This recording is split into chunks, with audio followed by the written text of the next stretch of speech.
Aurten ere, Santa Isabeletako egitarauen diseinua lehiaketa bidez erabaki da.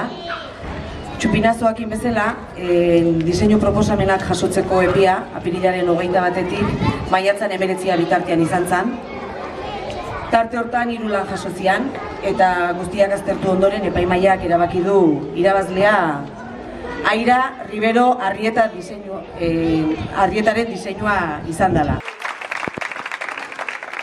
Airak, behar egindako diseinua izan dalako gehien ezatu dena, 600 euroko sarila eskuratuko du.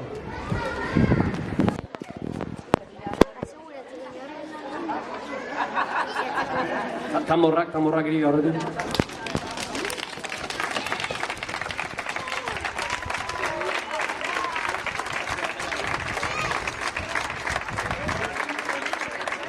Epaimaiak aurreko urteetako egitarauetako desberdina izatea hartu du kontuan, festa girokoa izatea, kolore biziak izatea, eta mezu osagarriak argi adieraztea, besteak beste.